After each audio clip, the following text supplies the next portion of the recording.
Hey Cove, Pastor Dan here. I'm at the Cove. It is Wednesday, time for a midweek update. It's the 24th of March. Anne's at her studio today, so it's just me, and it is an increasingly warm and sunny day. So I hate to say this, but here we go again, right? Our country reeling after a mass shooting. It was just last Wednesday that we talked about 8 people being killed in Georgia, and now it's 10 people killed at a grocery store in Colorado. And I want to talk about that a little bit more. But first, I want to invite you just to pause with me and to hear these 10 names of the people who died in Colorado, because they're not just statistics and they're not just names. They're people who have friends and family. And so here's the names of the people. Trelona Bartkowiak, age 49. Suzanne Fountain, age 59. Terry Laker, age 51. Kevin Mahoney, age 61. Lynn Murray, age 62. Ricky Olds, age 25. Nevin Stanisic, age 23. Denny Stong, age 20. Jody Waters, age 65. And Eric Talley, age 51, the policeman who died, who has 7 children. And we hold them in our prayers. We hold their friends and their family and their community in our prayers on this day. So here we go again. And we should know what will happen by now. We're hearing loud voices that apparently don't have the political power to pass legislation. And we're hearing louder voices that don't have the political will to pass legislation. And so the same things keep happening with the same tired result: nothing. And so violence continues. I am so weary of this, and most people are weary of this. And the truth is, friends, that I'm not sure we're always willing to admit is that we are a violent culture. We are an extremely violent culture. Now, there's many forms of violence around our country. It's not all about guns.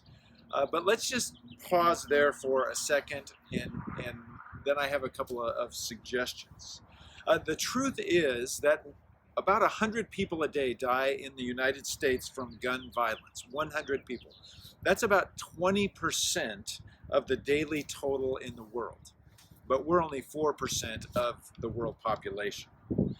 The truth is that for the most part, we refuse to pass legislation that would limit the kind of arms that people buy, that would limit who can buy them, or that would delay how long it takes to get them. So the shooter in Colorado had an assault rifle. The murderer in the Atlanta area bought his gun just hours before using it. Now, we know that you can't even get a permit to build a house or do a remodel or get a driver's license or register to vote anywhere near that quickly. The truth is, U.S. citizens own 40% of the civilian guns in the world, more than 1 gun for every man, woman, and child in the United States. And it is not just guns, by the way. We are a violent nation. We are far and away the largest global weapons supplier to the entire world. Well over a third of the weapons come from the United States. Now, these things are not just my opinion about something. These are just facts. And no, it is not all about guns by any means. But at some point, we have to admit that we are a very violent nation. And we're going to have to do something about it more than simply feel bad when it happens again and again and again. Okay, so what do Jesus people do when we live in a violent culture? Because the Christian faith is inherently a non-violent faith. You can think of the pictures of the New Testament of Jesus saving a woman from violence, or the parable of the Good Samaritan and caring for someone who's the victim of violence. Jesus teaching the care of neighbors in radical new ways, and himself radically changing the whole idea of what power even is, even unto his death. So if we are going to be followers of this Jesus, what do we do? What can we do? Well, one is that we can actually demand something different of our nation. We can demand something different of our nation. We can change who we elect. We can put people in office who will cooperate to pass legislation for laws. We can peacefully engage in protests over the continued inertia and stalemate around this issue. We can demand something different of our nation. And secondly, as followers of Jesus, we can live a different story. Uh, can we, as Christian people, live into a different story than the one that's being perpetuated in our culture? Can we stop supporting video games and movies and TV shows that glorify violence? Can we change the companies that we put investments in? Can we use ourselves different words and restrain our anger? Is it possible that we might actually shape our culture instead of vice versa by living out a different narrative day in and day out? Friends, these issues are these are not somehow just political issues. These are issues of faith. The care for, the safety, the thriving of people around us, that is a faith issue. And if we care about people with even a hint of how God calls us to, then we just have to do more. We have to.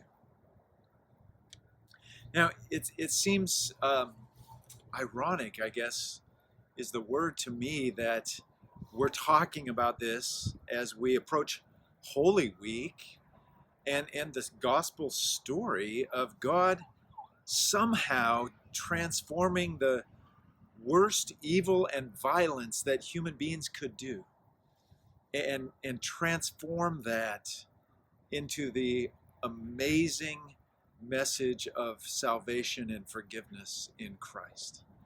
That's a God thing. Only God can do that. So that being said, Palm Sunday is this coming Sunday. Looks like the weather forecast is good, so we should be out in the parking lot 10:30 a.m. Bring a lawn chair if you can. Bring some layers because it's chilly in the morning. Wear a mask, but we will gather for Palm Sunday worship. If something changed, we would let you know the day before on that. And then next week on Good Friday, that's April 2nd, we're not actually going to do a worship service, but on Friday between 5 p.m. and 7 p.m., anytime in there, you can come anytime between 5 and 7. We invite you to come out to campus, be greeted, and then take your own prayer walk in your own time, anywhere in there, around the Stations of the Cross that we have placed around the campus.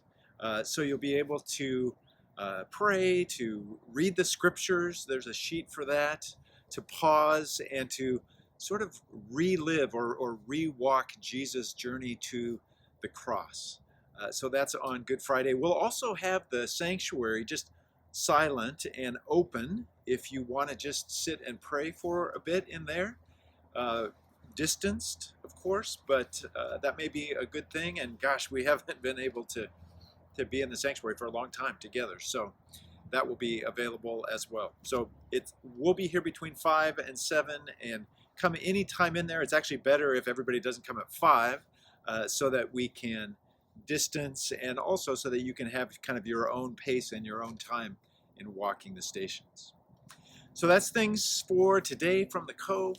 Hope you are well and that you are seeing God's presence wherever you are today. Take care. See you soon.